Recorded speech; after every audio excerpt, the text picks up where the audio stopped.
This episode is brought to you by Farmers Insurance.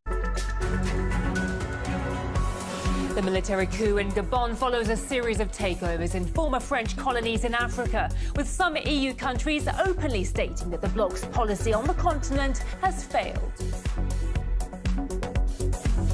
And another coup-besieged West African nation, Niger, strips the French ambassador of diplomatic immunity and reportedly gives French troops 4 days to leave the country amid growing anti-French sentiment. People in the country are fuming.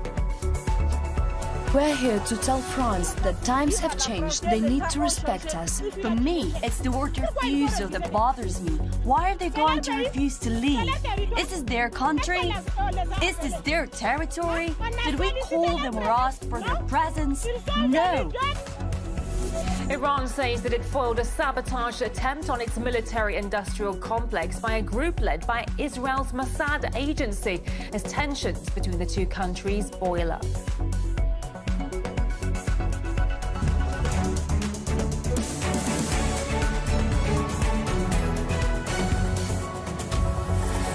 Visit consumercellular.tv. Some things just make you feel more alive than others. Like the rush of adrenaline from an SUV that roars from 0 to 60 in 3.8 seconds. Jaguar delivers that thrill every day. The F-Pace, how Jaguar makes an SUV. Will Turkey ratify Sweden's NATO membership? Stockholm says it can't fulfill all Ankara's demands. As the bloc's membership requires unanimous approval, what would make Turkey change its mind? And what does all of this mean for NATO's future? This is Inside Story.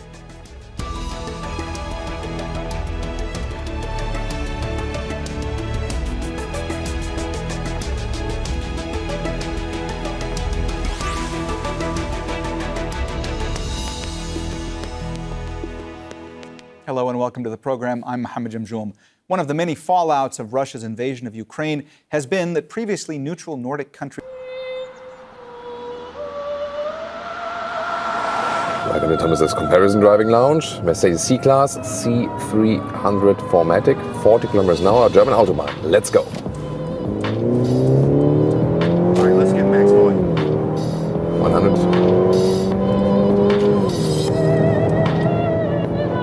50.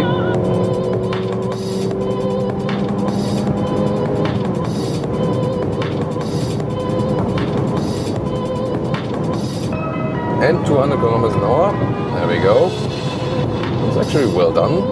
So the official figure is about 6 seconds for the C300 4MATIC from 0 to 100 kilometers an hour, 60 miles an hour. Yeah, actually quite smooth, and also here at higher speeds. Good noise insulation. It's not loud at all indeed. Lane changes here. Car's not shaking up too much.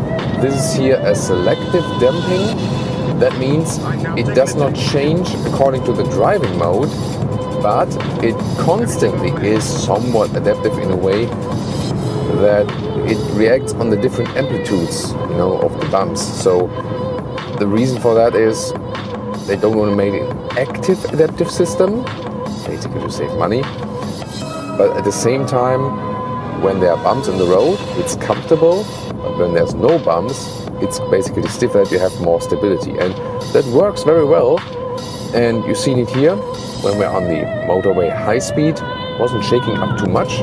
So really happy with the suspension here, although we didn't change anything from that. You really go left and right and so on.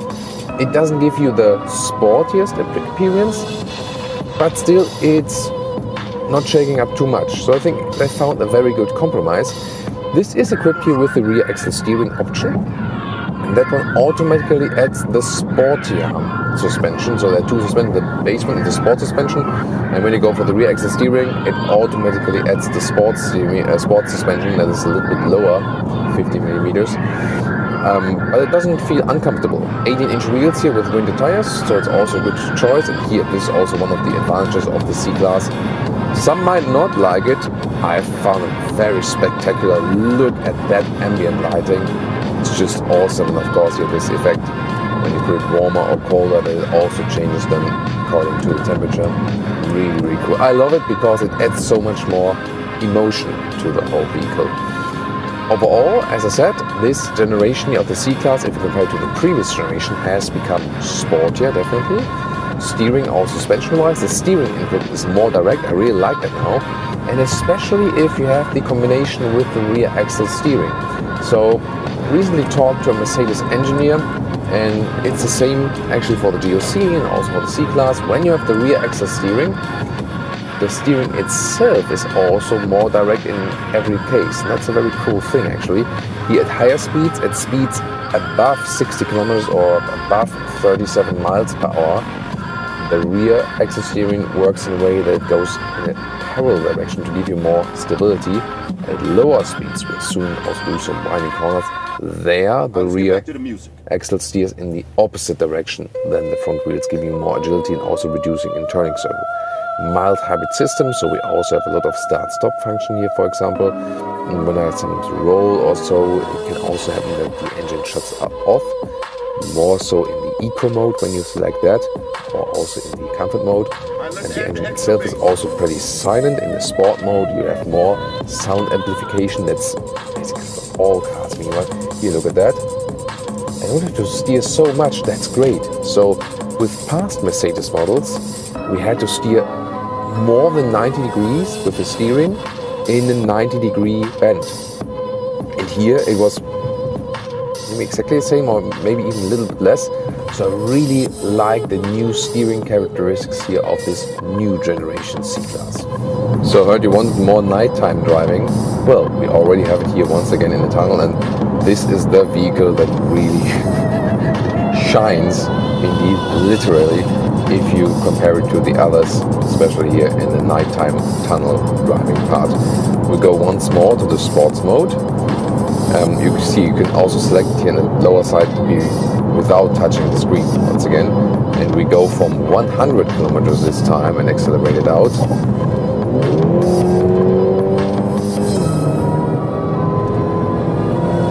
Nice high-speed bend in here, 160, 180, it's enough for now. And then now lane change, so tighter in the corner. Yeah, that's very good in the handling. Really not too stiff, so it doesn't get uncomfortable. It doesn't give you like the most controlled high-speed feeling, but it's actually very well done. But still you feel that the C-Class in this segment here is rather set on comfort than on sporty driving. But again, this new generation, if you compare to the previous generation C-Class, is definitely way sportier. But in comparison to the 3 Series and the A4, the C-Class still says like, hey, I'm, want to go more in this elegant, comfortable direction, and I think that's also a good choice. So here you have this combination of the ambient lighting, good comfortable suspension in any case, but then again more driving fun here now with the new steering setup. And this rear axle steering is of course a big technology advantage, at least if you went for this option. Of course it always adds more cost, and the Mercedes prices are at least list prices, usually always a little bit higher than the ones of BMW and Audi. Then they usually have more technology available, for example, so it always depends, what you need and what you want. Assistant systems, I put the cruise control and the lane keeping assist, the active one in, and here in this right bend, see here, I'm not steering myself at the moment, I'm just here holding the steering wheel for security reason, that's how it's meant to be. And I tested here on this countryside road often, because usually these systems are more laid out for the motorway, for the autobahn. There they also just have it easier, but here, when they do it here in a very good way, then they're really flawless. And look at that, how well this one was mastered. Blind Spot Monitor is also available here. Not too many systems are standard equipment, you always have to go for these options. And now, Agile Corner Run. Now we are in this moment where the rear axle steering helps. Yeah, really feel how the rear of the car is coming around a little bit. Maximum of 2.5 degrees, that's really, really cool. And once again, this new generation of the C-Class with the sportier steering. Gotta love New York City. 24-hour here, really easy, nice. Rear-wheel bias also of that all-wheel drive. So this is a rear-wheel driven platform, so we also have a nice coming out of the corners, very smooth also, no oversteering, no understeering, very good balance, and also fun as for suspension. Engine sometimes feels a little bit, let's say, not that calm, you know what I mean? I think that's a little bit better with the BMW. I'm also looking forward how that one will play out with the Audi. But here, definitely fun in the corner. It's not too aggressive, very calm and collected at the same time. So yes, definitely sportier than before. At the same time, they are remaining this comfort and technology focus in driving. So this new generation C-Class already set the bar quite high for the other two here in that driving part. Now to the BMW 330i, we put to the sport mode. You can also go even Sport Plus, 40 kilometers an hour. Let's go.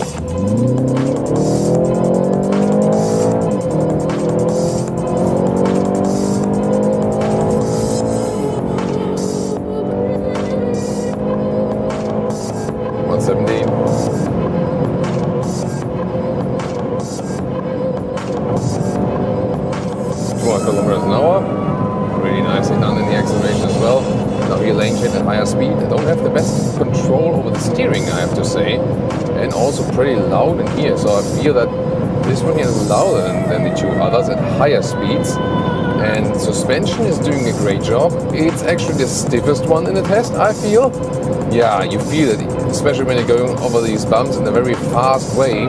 So the BMW, to me, already right now, seems to be the sportiest proposition in this test indeed. So, suspension laid out on the stiffest tone, the sportiest engine sound, especially with the sound amplification here in the sport mode. At the same time, the engine feels kind of most refined. That's interesting, although the Audi is a little bit quicker. However, the steering here, yeah, I have been criticizing that sometimes already with the 3 Series. It feels a little bit vague. Here in the sport mode is better actually, but especially when you are in the normal comfort mode, for example, then it's just really loose, especially in this area. Here to the side it gets better, but it feels kind of artificial. And I think the 3 Series, told it last time as well, 3 Series should be the benchmark for a natural steering with BMW, but it is the worst in the brand lineup and I still don't get it. The BMW X5, for example, has a better steering feel than the BMW 3 Series, and that can't be. Yeah, it's not that it would be super bad or something, just I would have very high standards for the 3 Series as for the steering input. Really nice, then the facelift here, cool visualizations. Of course, it kind of communicates between both worlds. I already have that feeling in the interior, and now also in driving. The Audi most conservative cockpit layout, you feel more analog also while driving, feel most in control of all the different controls. The BMW in between, a mix of analog and digital, and the Mercedes goes full digital. These are the 3 different things they have basically, and that also transports a little bit to driving. So when the steering input would also be the sportiest, which it is not, then the BMW would be clearly the sportiest in every single aspect. But I think the BMW would need then the steering of the Audi or even of the Mercedes. Yeah, that's really interesting finding Mercedes C-Class in the new generation has a sportier steering than the BMW 3 Series. And what's going on here? I would have never thought that in the previous generation it was definitely the other way around. With the Mercedes, definitely also due to the rear axle steering. Let's see how much do I have to put in here steering. Yeah, that's comparable to the Audi, I would say. So the Mercedes here even needs less steering input as far as I remember, because of the rear axle steering. They're very, very interesting. Cool thing with the BMW is definitely sporty suspension and the nice engine sound, and how the whole car reacts, and also how rear-wheel biased it is also, even when you have all-wheel drive. The BMW is the vehicle that rather tempts you most to attack, saying like, hey, please drive me right now, drive me harder. Can I say that? So let's go to the motorway once more. And here, for example, accelerating out of the corner. That's beautiful with the 3 Series. So accelerating out of the corner. So we'll do another motorway run here, high speed, and then we will go some winding corners. And there we will also then feel the difference to the Audi then later on, because the Audi has not a rear wheel bias with the all-wheel drive in the 2-liter engine. And this will be different in another test. We will also conduct at a later stage where we'll show you M340i versus C43 versus S4. That is also to come up on Autogefühl very soon, or maybe it's already online when you watch this review at a later stage. We'll also link it, or you can always just use the YouTube search like Autogefühl C43 or whatever, you know, whatever model you're searching. Put our channel name in the YouTube search and then the car model you are searching, and most of the models on the market we do have a full review of actually.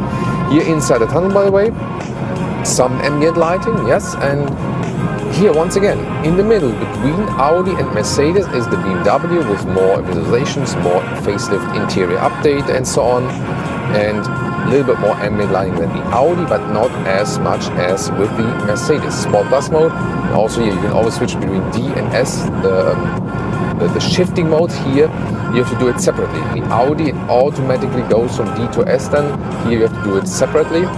And we start at 80 kilometers an hour. Let's go. Let's get crazy. 120. Ah, that's such a nice sound. 150. Also handles very well in that corner here. Good stable feeling. A little bit rougher definitely than the other ones. Way rougher than the other ones from suspension. Yeah, I feel wind noise is higher. Sound is more pronounced and sportier. Suspension is stiffer, but the steering has less control. And the thing is, that's also one of the main reasons why this here feels, let's say, least in control. Again, all at a very high level, you know, all 3 sedans here, all 3 premium sedans set a very high level benchmark, definitely. But we are talking about the nuances of the differences because we all have them 3 on location here today. So when you think about how aggressive are the vehicles, then the C-Class is the least aggressive. More like what do the cars try to communicate to you? The C-Class tells me I'm sophisticated, you are sophisticated, chill, relax, lay back, let me float you around a little bit. I'm that setup for Alexa is not complete, whatever. So I'm that, you know, small S-Class and so on, and we are better than anyone else, and look at that, how my luxury ambient lighting feature and so on. The BMW definitely says like, what the hell with everyone else, you know, let's attack this road, let's put me in the corners, drive me. And the Audi says like, hey, I want like, you know, straightforward controls, everything should be straightforward and easy, and you can drive me comfortable and sporty at the same time, you know. And I found that super interesting how when you directly drive these cars after each other, you can literally feel these small nuances in what the car is trying to tell you. This is super interesting. Yeah, that's also one of the reasons why I love doing these comparison tests for you, because even if I've driven all of these vehicles separately, sometimes there's some time in between, and it's then really tough to remember from the core feeling how the difference was. But when you then drive them all after each other, then you also get these small nuances, and then you can also profit from that. And it is always really hard to say this car is the best one, but the most important thing is which of the features are most important to you. Here, for example, the assisted driving. This one is very well done. Well, I mean, we are on a countryside road and steering is following everything perfectly. So this is also very well done here in the BMW. Yeah, I feel that the Mercedes and the BMW have something ahead of the Audi in that respect, because the Audi is also the oldest vehicle. These assistance systems here are tuned a little bit more. Also, everything is recognized from the sensors and the camera and so on and so on. So this one is doing a great job. Let's see if this corner, yeah, here this corner is also mastered. whereas the Audi struggles with it, for example. You know, I can soon show you that. Yeah, super interesting, definitely. So, seating comfort-wise, by the way, that is one drawback here of the BMW. At first, I thought that the Mercedes has the least seating comfort, just going in, out in static part. But when you drive the vehicle, actually, the BMW gets most uncomfortable from the seating ergonomics. Again, in the CenterTech, perforated CenterTech, the new material here for the 3 Series facelift also, you have better comfort because the material is softer than here the animal skin equipment. This will also improve comfort, so just stay with the base CenterTech seats and enjoy also this perforation, more breathability. But in general, from the ergonomics, the Audi is the best, and then the Mercedes, and then the BMW. Both BMW and Mercedes, I feel, not too much laid out for people who are a little bit taller or as tall as me. That's better with the Audi, definitely. Interesting, by the way, because I criticized the steering input. You can either have a comfort setting, or when you go into sport mode, then everything goes sporty.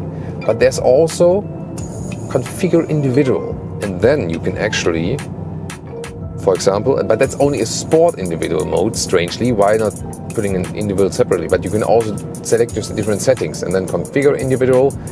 Then you can select steering, drivetrain, transmission, and so on and so on. And now I have set, for example, everything on comfort, but just the steering on sport. And that way you can have a normal comfort mode, but still with some more feedback in the steering. Strangely, however, I just found out about that, the steering then is a little bit more resistant, or shows more resistance than in comfort. But when you then go from sport individual to the normal sport mode, or even to sport plus, there's even more resistance. So you cannot pick the most or the highest resistance feel in the steering wheel by sport individual. That is obviously not possible. And I ask myself, why is that? You know, and that is not only possible automatically in the sport and sport plus mode, where then you also have all other sporty features again. So I guess the best compromise is program sport individual, leave everything to comfort, but the steering wheel, then at least you have some more feeling in it. And now to the Audi A4, put to the dynamic mode. Here 265 horsepower, also puts it to the S shifting mode. And this one's supposed to be the quickest of the 3. Let's see, let's let this other car pass, and then we'll start from 40 kilometers an hour and accelerate it out. Right, ready? Let's go.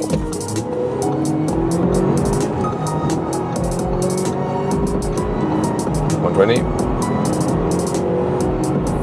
150, 160. I have to cancel it now for safety reasons. This Q8 in front of us blocked us. Here we go now from 130.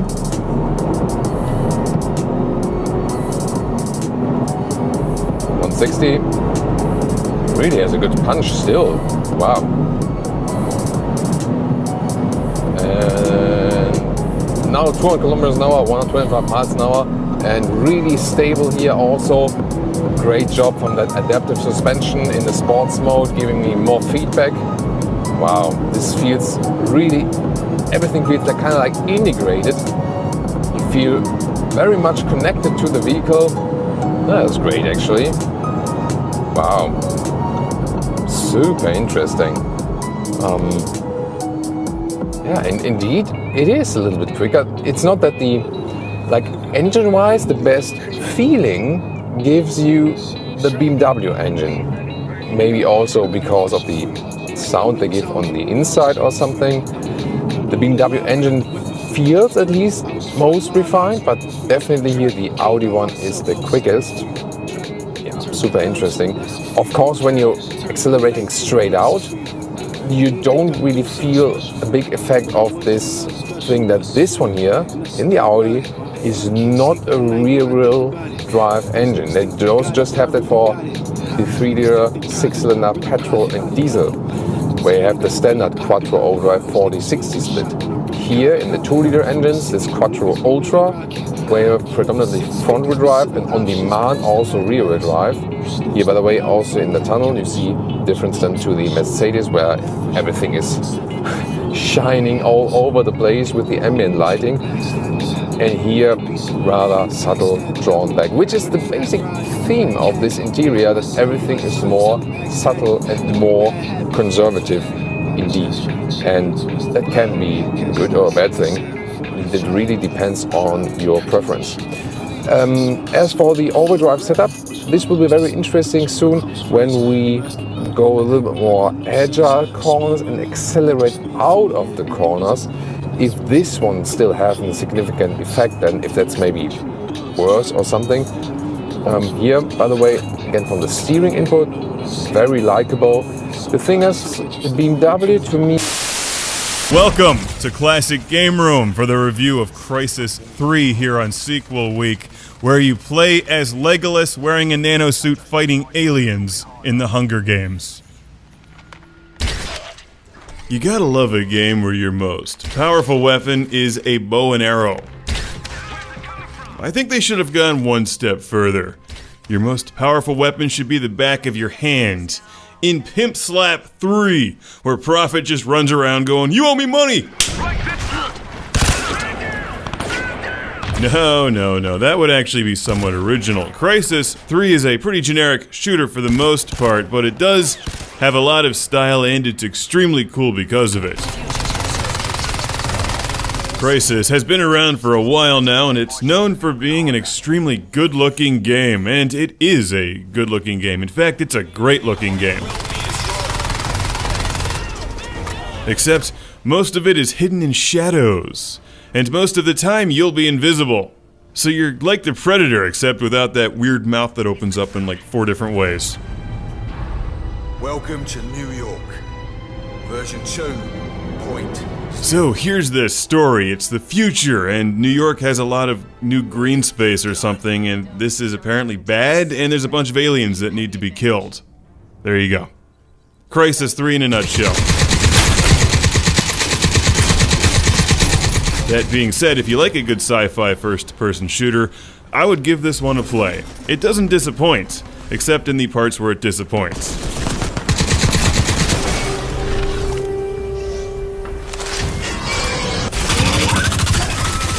And what parts are those? Well, you will come to welcome any alien or enemy that actually knocks you down, because in Crysis 3, you're so powerful that you're basically playing the entire game in God mode. Like, you don't even need any of the guns. You can play this whole game with a bow and arrow. And then we have the obligatory dune buggy scene for no apparent reason.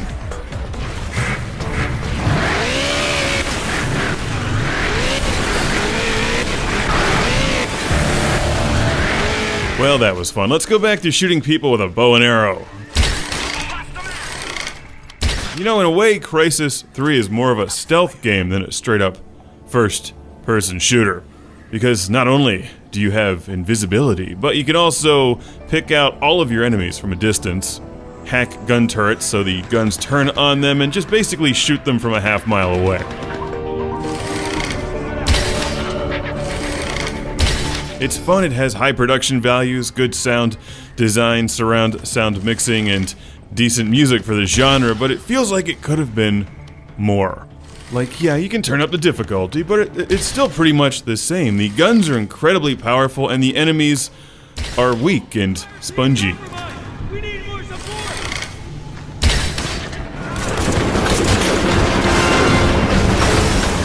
Yet I can't really slam the game because there's something incredibly gratifying about sneaking around invisible and just shooting everyone in the ass with a bow and arrow.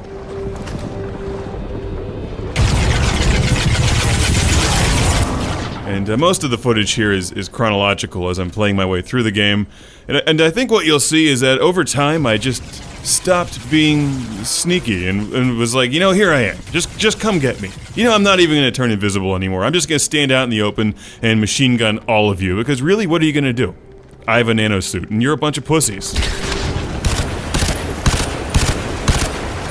You'll collect a bunch of upgrades and perks throughout the game which make you even more powerful, and I love that you can change your weapon modifications on the fly. That's actually a really cool feature.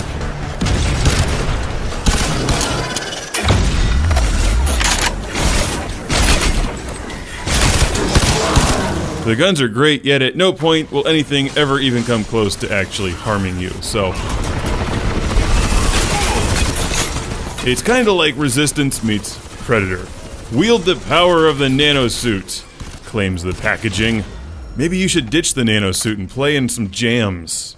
They offer far less protection, but greater style. Google that one if you have no idea what I'm talking about. So on that note, I do have a huge classic game room shout out and thank you to send to, I'll probably mispronounce your name, but Maximiliano, which, that's an awesome name. I'm gonna say that with reverb. Sci-fi shooter, I think you'll be happy with this one too. It's good, but it would be better with that other thing I was talking about. Back to the curb!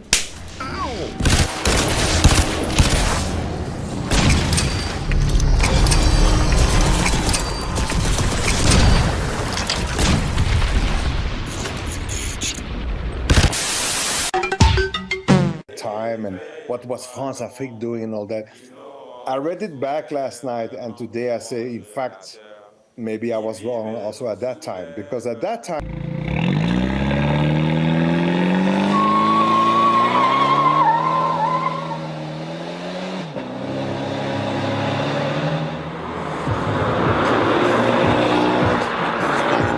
Let's get some volume.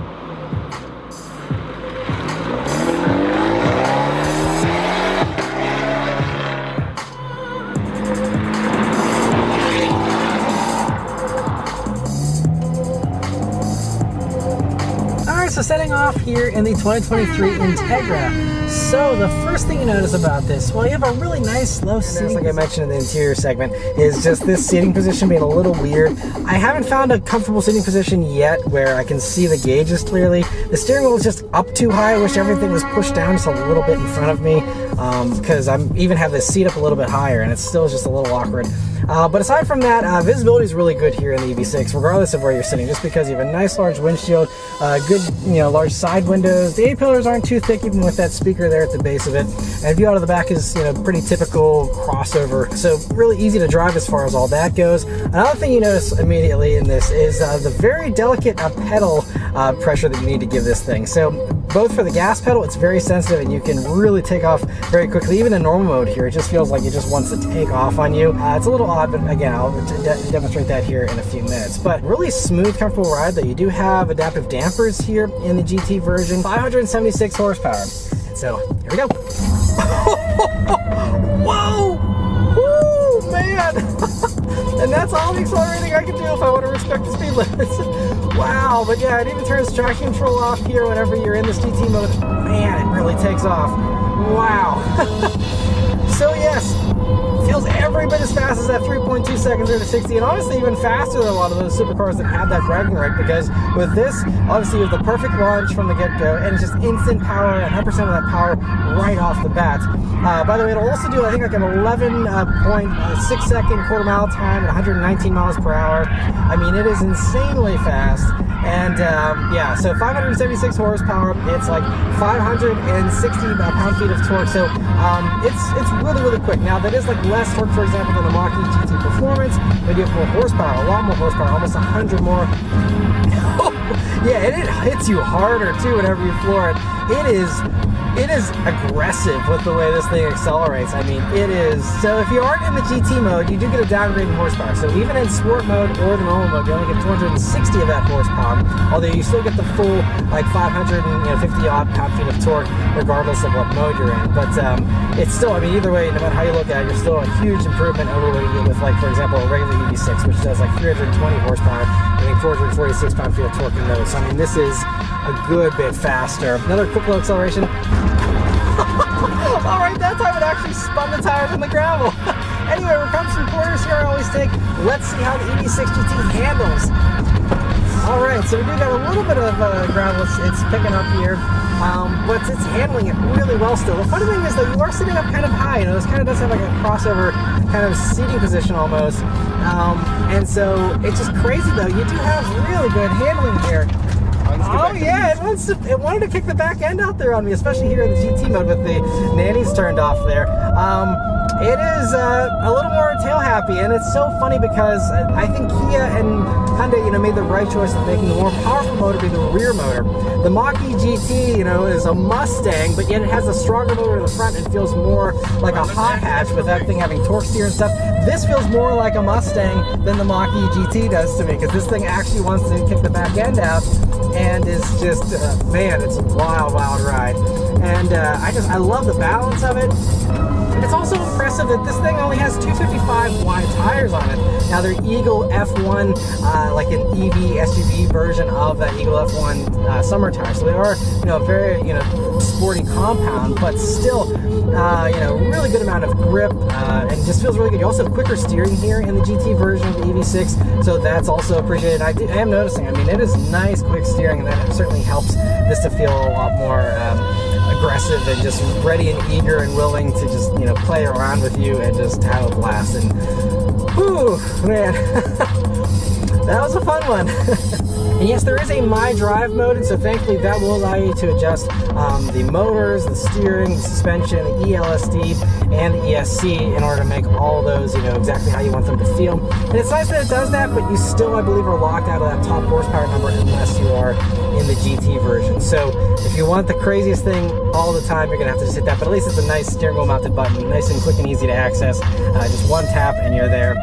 But really nice, they do give you that other mode, so if you do want to have things dialed in for, your own preferences, if you want to have a stiffer suspension or a softer suspension with the other stuff, you can totally do that. And so it's great that you give that customization too. Here we go. GT mode. Wow, that's impressive. Honestly though, that's interesting. I think it actually feels a little less punchy whenever you're going from a stop, so I'm guessing they're limiting power there a little bit just to preserve the motors or whatever. But whenever you're rolling, I think that actually 5 to 60 miles per hour is even a more aggressive feeling setup. I'm sure there's probably a launch mode or something, but as far as just regularly punching it from zero, yeah, I think it actually feels faster whenever you're up and rolling, which is impressive for an EV to do, honestly. But man, oh man, this thing, it's just so addicting. I just want to do it everywhere, but then I can't. I gotta do it for like half a second, and then I gotta pull my foot off if I want to actually keep my license. So, but anyway, it's a ton of fun. By the way, if you can keep your foot in it, these things have a top speed of 161 miles per hour. So I mean, pretty impressive for an EV as well, especially one that just has a 1-speed transmission. We don't have a 2-speed thing like you get in a Porsche Taycan or anything like that, and yet it still has a pretty high top speed, so that's cool as well. And but yeah, these brakes really feel nice and meaty, and you want nice meaty brakes when you're talking about this kind of performance and power, because it is reassuring to have, because you're going to want to be able to slow down nice and fast, especially considering how heavy this thing is. So these weigh 4,772 pounds or so, which by EV standards isn't insane, but it's certainly pretty weighty still. And you do feel some of that weight here, whenever you're going around corners, but especially with the dampers being so nice and firm and well controlled, it really masks the weight well, so it doesn't feel like it's this enormous heavy thing whenever you're carving up a back road in it. One other really great thing about this is that it has an ELSD, so it really does a good job of putting the power down. Obviously it's all-wheel drive with dual motors, but it really does a good job of picking out where that power should go. And man, but this thing, it's impressive. It's tossing my camera gear all around back there. It's yeah, you can really carve up a back road pretty intensely in this thing. It's crazy, and also it doesn't feel like you're going insanely fast unless you're actively flooring it, but whenever you're just carrying speed through corners, it really does a good job of masking that speed, and just it really shows you how effortlessly it can do that. It really is so good. Oh man, this thing is so much fun. This would be like a really fun vehicle to take even on a track day, I think, because it's just like one of these vehicles that while it lasts with the battery, it'll be hilarious fun, I'm sure, on a track. But corner exit there, I just want to get on the gas a little earlier, see if I can provoke a little bit of a slide. And it's pretty well controlled, so it's not going to step out on you quite as wildly as something that's purely rear-wheel drive or anything like that. But really does a good job. And again, if you have any inclination to do any kind of drifting, you can put it in that drift mode and have at it. So anyway, yeah, very impressive from a dynamic standpoint here, and I have no complaints on the performance of EV6 GT. And I'm going to try out this active sound design here, and I'll demonstrate all these different sounds for you. So I'm going to put on the largest change so you can hear it the most, and I'm going to go through all the different modes. So there's stylish is one of them. So, that's how it sounds on acceleration and braking here. Pretty subtle, not too bad there. And then there's the dynamic mode we'll try. It almost sounds like it's some type of like turbo 4-cylinder, just electrified. But see, like, it kind of correlates to my speed, but not as directly as I want it to. It doesn't feel like it's trying to be realistic. It's just like this suggestion of sound almost. Anyway, the last one, Cyber here. That kind of feels more like a typical electric vehicle, I suppose.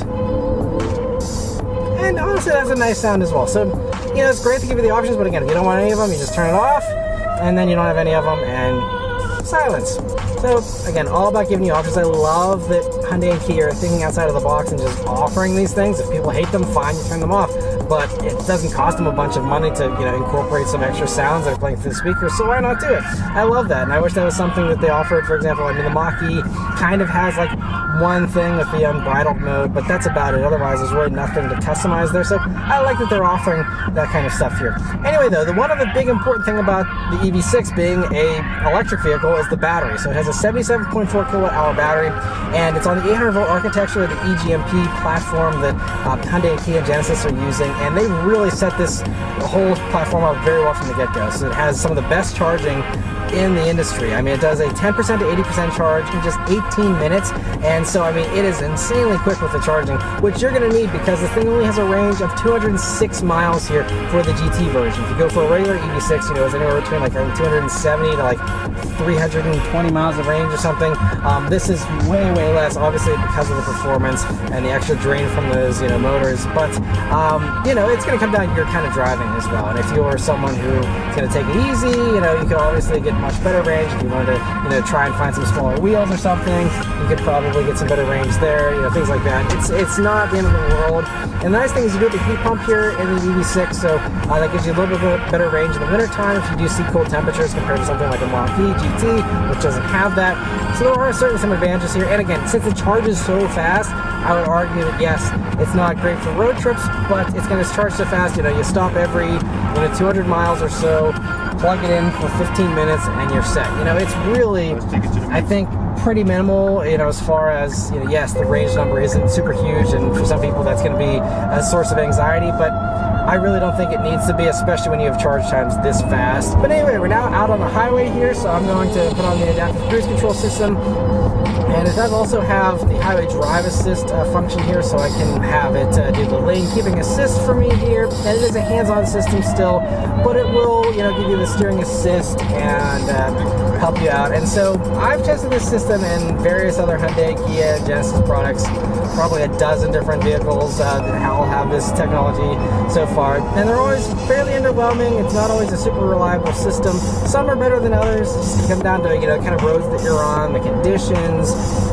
You know, that's really going to be it. But, you know, in Western Pennsylvania here, we have some curves on our highways, and it's doing a pretty decent job here. There's been other times where they've lost track of the road lines pretty easily and been a little bit odd with the steering assist. So, you know, it's going to come down to, again, it's just always going to be a different experience with these. Unfortunately, it isn't consistent, at least so far. And so just be aware of that. I think, you know, Ford has the edge with the Blue Cruise technology that has, where it's truly hands-free. That is going to be the way to go if you're going to do lots of highway miles. I think, you know, having the truly hands-free thing and having your hands resting on your lap is a lot more relaxing than having it trying to do the steering for you, but you still have to have your hands on the wheel the whole time.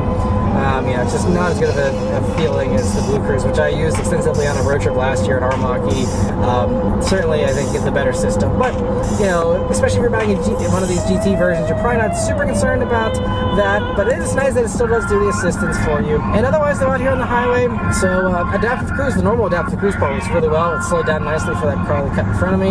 The ride is noticeably firmer, especially when sport mode meets rough pavement. And a quicker steering ratio lends a heightened sense of performance intent that we even found a little twitchy at times on our test track. But the car feels light and tossable with very little body roll and truly wants to be pushed hard. Kia has even added a drift mode into the mix, which prioritizes rear motor power, dials back stability control, and allows the electronic limited slip differential to send heaps of power to the outside rear wheel in turns to trigger as much oversteer as you can handle. Unlike many EVs, there's no tapering off of power delivery as you work your way down the track.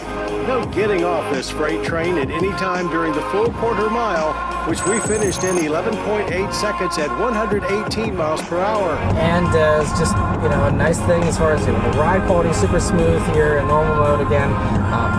Pretty nice and quiet. Not luxury car quiet, I don't think, but still. It's part pinball machine, part video game, and all Episode 1. It's Pod Racing! Star Wars Episode 1 Pinball. And just in case you missed it, there's a giant video monitor that appears in the middle of the pinball machine. Oh, I can never get enough pod racing.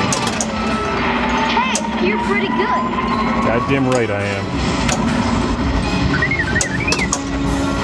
Me and my Sega Dreamcast used to pod race all the time. Oh, come on! I am standing next to a Star Wars Episode 1 pinball machine from Williams, part of the Pinball 2000 series, like Revenge from Mars, except this game has Jar Jar, which automatically makes it less cool than Revenge from Mars. Also, it's probably not as good. Let's find out how good it is, though. It's Star Wars Episode 1 Pinball here at Papa World Headquarters, Professional and Amateur Pinball Association.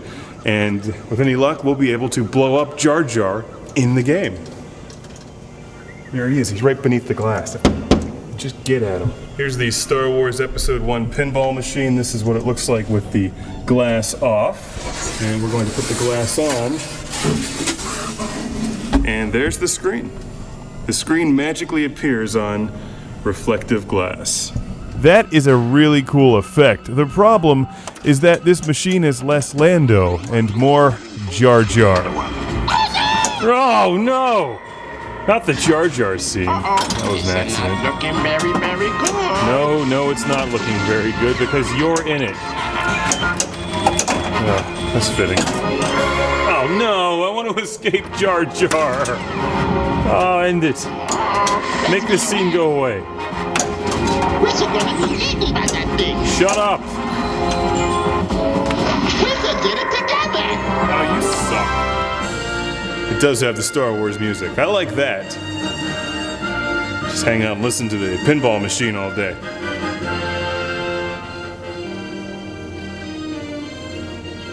Makes me think of stormtroopers before they were clones. Things like Lando, AT-ATs, ATSTs, and snowtroopers. Shut up! Galactic Republic, the greedy trade federation has stopped all shipping. It doesn't help that this pinball machine is based on one of the worst movies that I've ever seen in my life. That's not its only problem. The second biggest issue, we know what the first one is, that I have with this machine is that the video monitor seems to take over the entire pinball table, which really lessens the amount of fun that you can have playing pinball because it feels like you're playing a video game. And if I wanted to play a video game, I would play a video game. I'm here to play pinball. Ooh. Hello, Padme. I actually like Revenge from Mars and think the video screen effect is used well in that game. As you can see, the screen provides motion, animation, cutscenes. It changes depending on what missions you're playing through or what it is you're supposed to do, blowing up those stupid robots, fighting a space battle, attacking Jar Jar with a flamethrower. Or not. We're playing a little two-player game here, Episode 1 Pinball, Mark versus Mark. From this perspective, you can see the pinball machine looks pretty cool when you're playing it. At first, the problem is that it quickly gets old and feels like one giant gimmick. There's some parts of the game that aren't that bad, like the hangar escape. You've even got little buttons on the side of the pinball machine that fire lasers, and lasers are always a good thing. Why can't I use them on Jar Jar? Yeah, pretty much.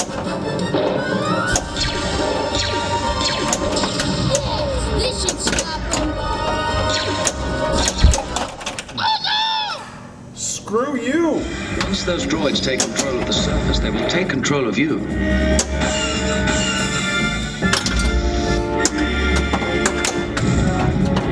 Those droids. If you ask me, the screen interferes with the entire game. It's like making a bad thing even worse. There's better Star Wars pinball machines, and there's a better Pinball 2000 machine. called Revenge from Mars, which uses the same screen effect, but in that game it complements the gameplay rather than interfering with it.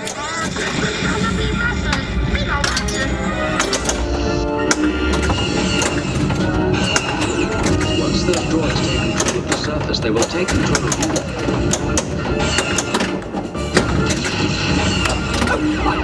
I do like blow machine by saying, hey, it's better than being forced to sit through the movie. I would so much rather play Tron in this game.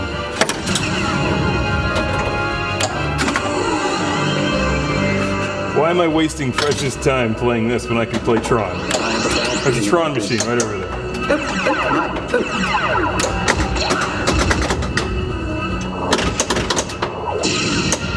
The sacrifices I make for you. Master, we're short on time. This game is so un-Lando. Jar Jar is just the spiritual opposite of Lando. Oh yeah, Lando is the highest compliment you can give something. To say that's Jar Jar is basically like pissing him. Recognize the admission of Finland and Sweden to NATO, because we all know that, looking from an historical perspective, NATO members have brought their national issues to the... While this particular 2023 Volvo S60 sedan is labeled a black edition, it's actually dressed in all white, giving it a White House black market vibe. But we're not mall walking past Foot Locker on the way to Cinnabon here. We're cruising in luxury and style in Volvo's latest ultimate all-wheel drive sedan, and doing it quite efficiently as it retails Volvo's latest T8 Recharge plug-in powertrain. Pairing Volvo's now familiar 2-liter turbo 4 engine with a larger 107-kilowatt electric motor mounted in the rear means standard all-wheel drive and an impressive combined output of 455 horsepower and 523 pound-feet of torque. It all works seamlessly through an 8-speed automatic transmission. And not only does it recapture energy through regen braking like most battery-assisted vehicles, but Volvo has even incorporated EV-like one-pedal driving. 41 miles of all-electric driving is possible from an 18.8 kilowatt-hour battery. Now, the most we saw was 38, but our overall average of 31.7 is consistent with a government fuel economy combined rating of 31, with the MPGe rating at 74 combined. And that's a great energy impact score, using only 3.1 barrels of oil annually with 1.6 tons of CO2 emissions.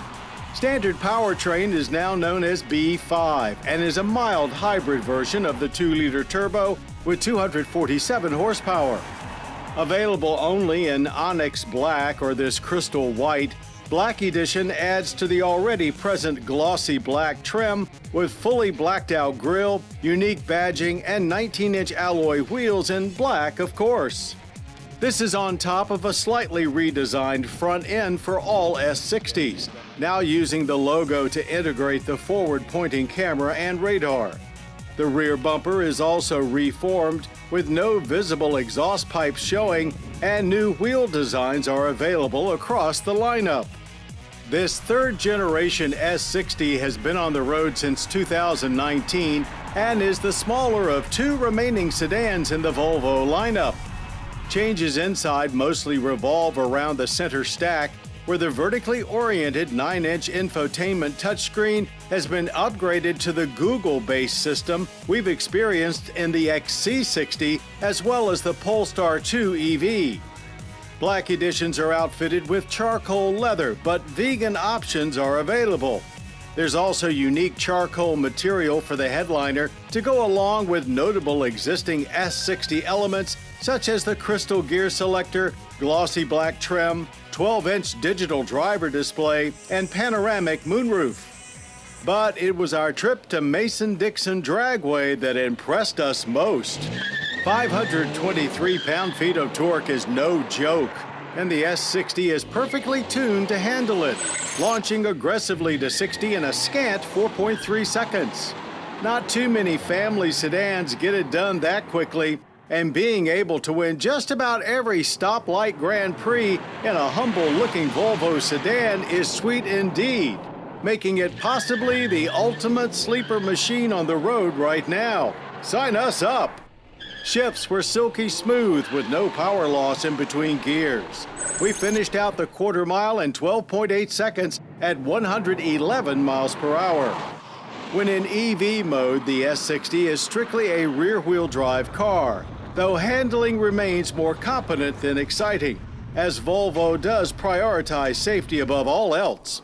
So it will only let you get away with just so much fun. But by keeping our inputs ultra smooth, we were able to carry surprising speed through our cone course with hardly any body roll. Braking was also quite good, as expected, stopping us from 60 in just 112 feet with consistent results and great stability.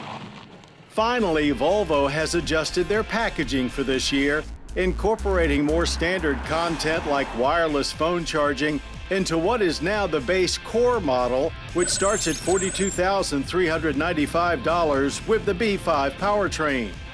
Ultimate is the new top tier, with Plus in between, which puts this recharged T8 Ultimate at $57,795 to start and $59,045 for the Black Edition. Surprising acceleration, great EV-only range, luxurious accommodations, and sensible pricing all make this 2023 Volvo S60 Recharge Black Edition a plug-in hybrid winner. And its sleeper performance sedan attitude makes it something truly special. So it is sad to us that Volvo is ramping down production of all internal combustion engine cars, as this one can also play the role of a true EV for extended periods of time. It's perfect for those looking to go electric now, but don't want to have to plan their next weekend getaway around finding a plug.